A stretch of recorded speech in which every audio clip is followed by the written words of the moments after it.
Greetings, Fred Roll, Kuryoung Tribal Council member from Dillingham, Alaska. I wanted to share with you something that was shared with me around the campfire back in 2005 at hunting camp. Now, this particular incident happened off the Kvichak River. An elder that shared this with me, who's since passed, was very adamant in telling us younger guys, don't go into the woods alone, don't whistle, and I'll explain why he gave us that advice. So this was back in 67, 68, somewhere in that general area, if I remember correctly. Now, they were doing quasi prospecting, quasi bear hunt, basically they were out and about is what it boils down to. He was trying to feed us a line of whatever, but we know the business. So he was upriver, up to Kvichak, which connects Lake Iliamna, the largest lake in the state, to Bristol Bay. And that lake is so big, and with it being connected to the Kvichak, you can get a resident harbor seal population, sea lions, belugas go up in there chasing salmon. It's an awesome place, just vast. Alaska's so big. So they're on the west side of the Kvichak, and I forget the name of the creek offhand. It was a native named creek, and there's a lot of Q's, more consonants than vowels, we'll put it that way. At least traditionally that's what they, anyway, I digress. So they're about 12 miles, he said, from the Kvichak west. He didn't specify exactly how far below Iliamna they were, but he said it was sparsely wooded. So they were back in there having a good time, doing what Indians do out in the woods. And they had found a trail, and this particular trail was well worn. And they're like, this almost looks like someone's path to get water, because of where there was a natural spring not too far away from where this path ended. And so they decided they wanted to explore it. So they bring their firearms, and they just tropping along, not necessarily looking for any sign in particular, just enjoying a nice, beautiful day. Now, this path is just windy through, berry patches, the tundra and scrub brush, and into the, the black spruce and cottonwoods and what have you. So just as they were coming around a couple of these islands of black spruce and the way the trail cut, they noticed something move, and it was almost like it was just out of sight because the trees are over here, and as they're coming around, this thing was moving around too. So they were just catching glimpses of something dark moving on the trail ahead of them, and it was only 35, 40 yards in front of them. So they're like, oh, so they start calling out. They thought it was someone, and this was their path, and so they were, hey, over here, Chmai. No response. So they continue around this little S-curve in the trail, and once they get up to where they should be able to see this person, because where the vantage point they had, once they came around the bend, it was open except for the trees immediately to their right. And these weren't very big ones.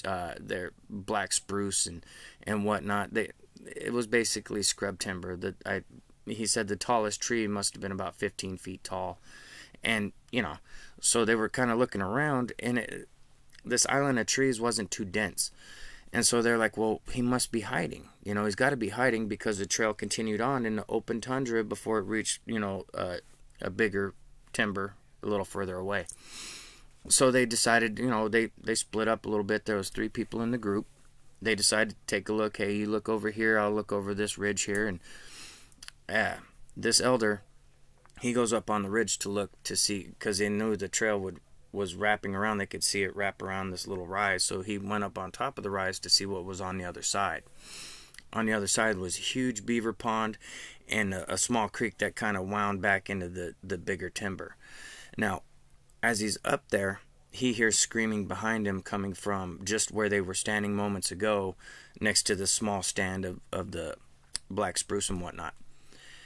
His hunting partner that was with them was on the ground, laying on his back, putting his hands up, stop, no, screaming out.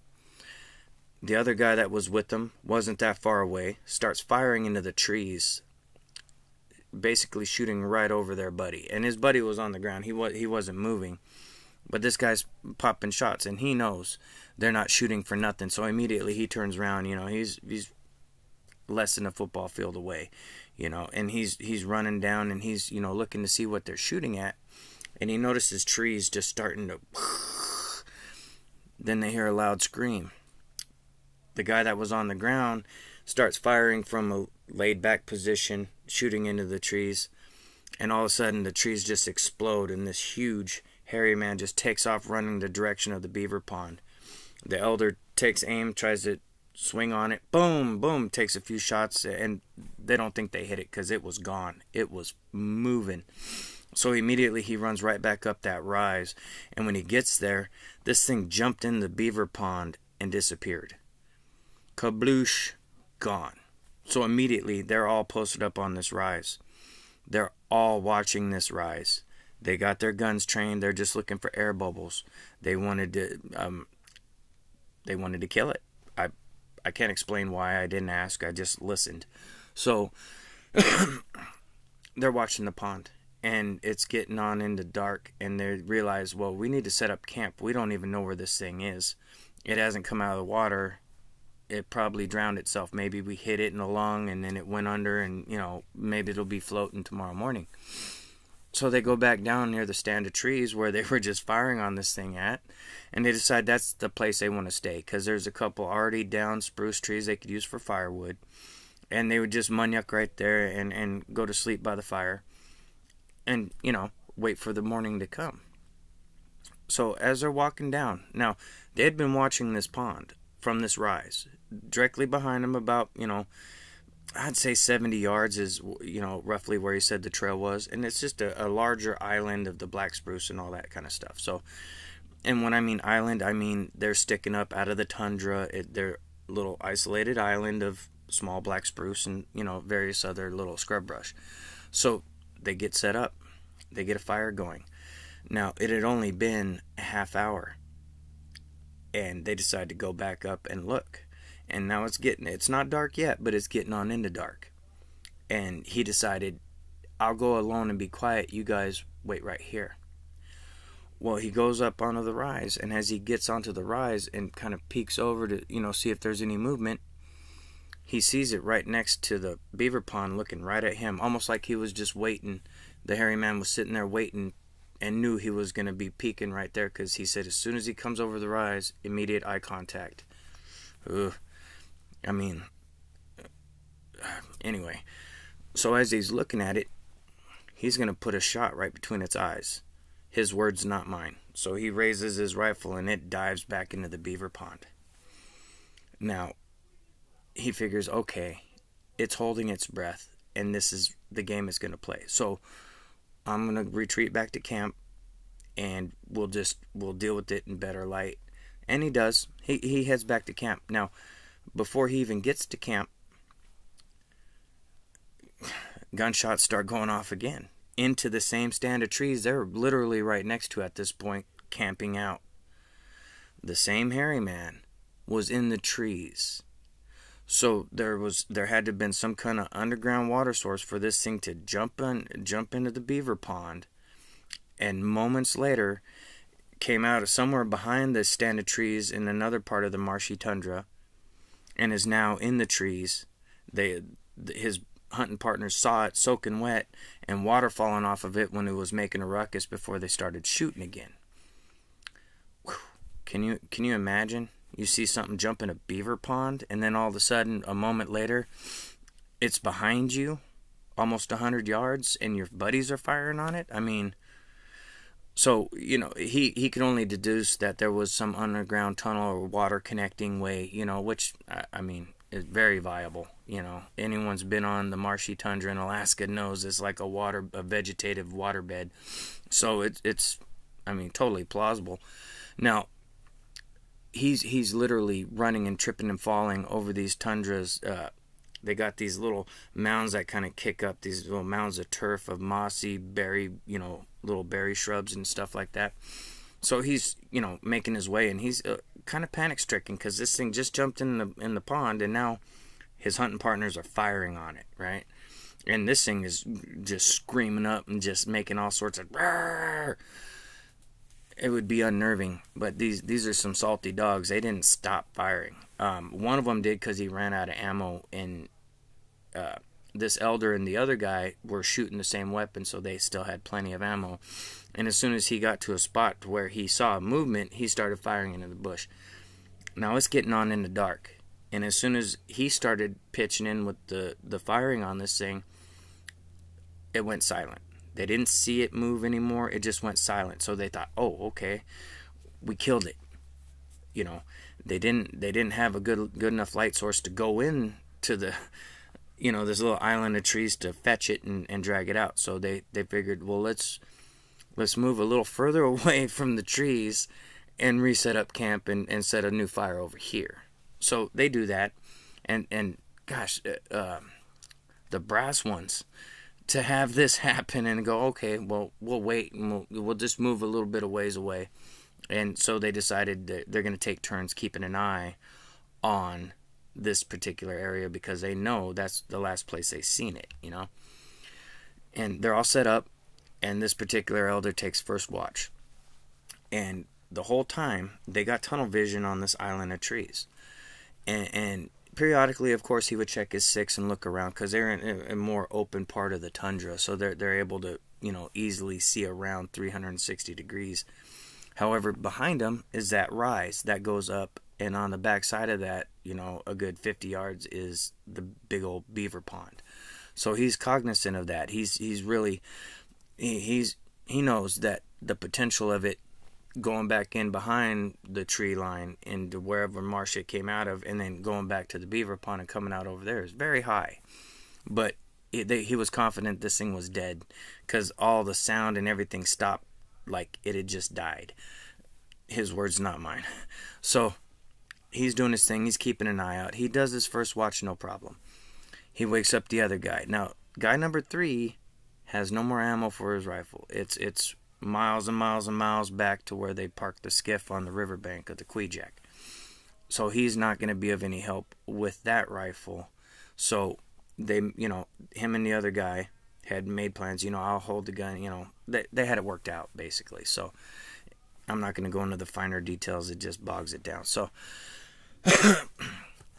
second guy takes his watch. He's had to have been a couple hours into it. Now, this elder said that he heard a very sorrowful, moaning, growling kind of sound. He imitated it, but I'm not even going to try. So just envision a moaning, kind of growling, screechy type sound, and it wasn't coming from the beaver pond direction or this other direction where the stand of trees were. It was coming from pretty damn far away. He didn't want to guesstimate, but he said it had to have been at least a couple miles away that they heard it, and it was coming from the bigger timber further to the west. Now, anyone who's been out on Alaska tundra, especially down south central, they know what I'm talking about. There's the muskeg, which is swampy, marshy tundra, and then you got these stands of black spruce and whatnot, and they're just dotted all over, you know, especially in certain areas. It's just all over the place. So that's the kind of terrain it is. And there's a couple of these little islands between that big timber further to the west and where they are. And so with that moaning, groaning sound, he had got a couple hours sleep, so he was a little more rejuvenated. So he joined his hunting partner in keeping an eye out, because now there's been activity. There's a sound, and they want to be sure that, you know, they're on top of it. They just shot at this thing, you know. They're thinking there's some get back coming. There's another hairy man coming. And there definitely was. I mean, so as they're discussing, you know, what they're gonna do, and how because they're assuming this thing is dead in the trees, and they're talking about how they're gonna get it out of the trees. So they decide, you know, they're talking among each other, that we're gonna cut it up into pieces and we'll drag it back to the skiff piece by piece, you know, because they knew it was big. And so as they're discussing this, they hear that moaning, growling sound again, this time way closer, like way closer, and it should be in a spot where they could see it. And so they're training their eyes, and it's pretty dark, and they got the fire going behind them because they don't want to look at the fire directly and have it ruin their night vision. So they have the fire to their back, and they're looking out into the darkness and you know, being smart about it. Now, as he explained it, he had some snuff, the kind you snort or something. I forget the name of it. There's a Yupik name, but it's basically dang. It's made from a fungus that grows on birch. Anyway, so they had that, and they were sharing some of it, and they weren't worried. So they started discussing some of their old trips and stuff. They were just chopping it up, a couple buddies. Then they hear that same scream at the same distance, and this time it caught their attention because now they see the figure. And he said it must have been about 400 yards away, and this thing was huge, very big, and it was on fairly dark, but this thing was darker than the dark, so its movement stood out. And they noticed it was kind of running, and then it would stop, and then it would run back, and then once it got back to the same side, let me preface this, there was a small tree island, one of these little tree islands in the tundra, that it was running back and forth behind, it looked like. But what was happening in reality is it would run back over here, and then once it got back to the other side, it would scream. But little did they know, they're focused on that thing behind them on the trail, that S-curve little trail that they came around. One of those smaller islands of trees, they hear a crack, crack, crack. Snaps their attention off of the screaming, and they look over that direction. Now, it's on in the dark, so they can't really make anything out. Oh, yeah. Now their trail back to the skiff is blocked. Something big screaming over there, and they're assuming something's dead right over there. So they know there's trouble coming, and they don't know what to do about it at this point because they have nowhere to go. Now, the cracking sound and whatnot was one of these things breaking a tree, and they kept hearing this kind of sound like something flailing through the air, and it was landing in the trees in front of them. So the one on their back trail, on that little S-curve of the trail, is chucking pieces of timber into the other stand of trees where they had been firing on the one. Now, they're being heavily distracted here. There's grunts and noises coming. There's stuff flying. And periodically, the elder that shared this with me is looking back over in the direction of the big dark one they saw screaming and running back and forth as a distraction. Now, when he looks back, he doesn't see anything. And then they hear that screaming moan sound again, and this time it sounds like it's right up next to that trees in front of them. And so they're trying to figure out what the hell. Well, as that's going on, again, they hear that, and this tree was thrown, went right over their heads and landed right behind them in the direction of that beaver pond, in the rise that was behind them. And immediately they're shook. They're like, oh, this changes things. Now they're throwing stuff at us. Now, unbeknownst to them, this is 20/20 hindsight on his part. They were distracting him because they were going to get their injured buddy out of the trees.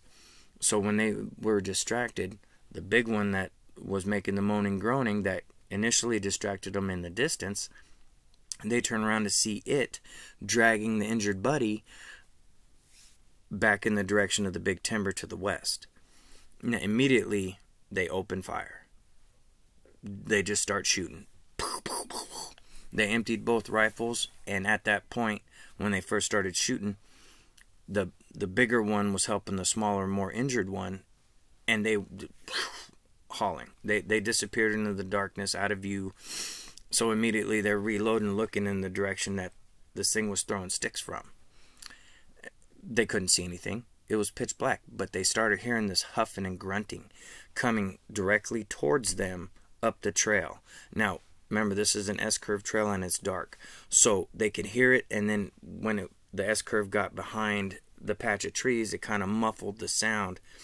And this thing came from that hidden point on the S-curve trail up into the trees where they had fired on the hairy man just earlier. Now, when it got into that stand of trees, the pieces of wood it was throwing over into there, which who knows why. No idea why it was throwing these pieces of wood into this stand of trees. However, once it got into that position, they were shooting at sounds periodically of the movement. This thing started throwing these pieces of wood that it threw from the one little stand of trees to the other one directly at them. Very accurately. One of the pieces hit his hunting partner in the shoulder and knocked him back almost into the fire. The other buddy was woken up by this, of course. He has no ammo for his rifle. So all he can do is start popping shots with his pistol.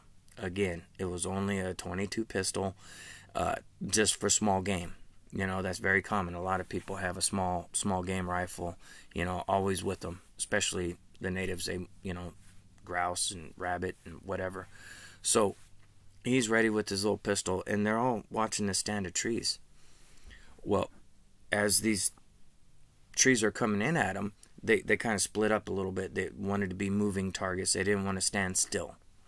Now, when he's expressing this to me, this is the only point of the story where he said he really felt fearful. The rest of it was just, let's deal with this. And at this point, it got fearful for him. Because as they were dodging these incoming pieces of broken tree, it was like hitting the fire to put the fire out. And that's what he assumed. So what they did was they were trying to make a torch real quick, because they realized, we gotta go. We'll just make a torch out of this, and we'll make a go for the boat. Dark or not, we'll have a torch. You know, they had no flashlights with them, because typically they weren't doing anything at night. Now, as they're fashioning this torch out of a torn sleeve off of one of their flannel shirts, they dipped it in some of the whiskey they had. I mean, that's what they did. They dipped it in some of the whiskey to get it lit.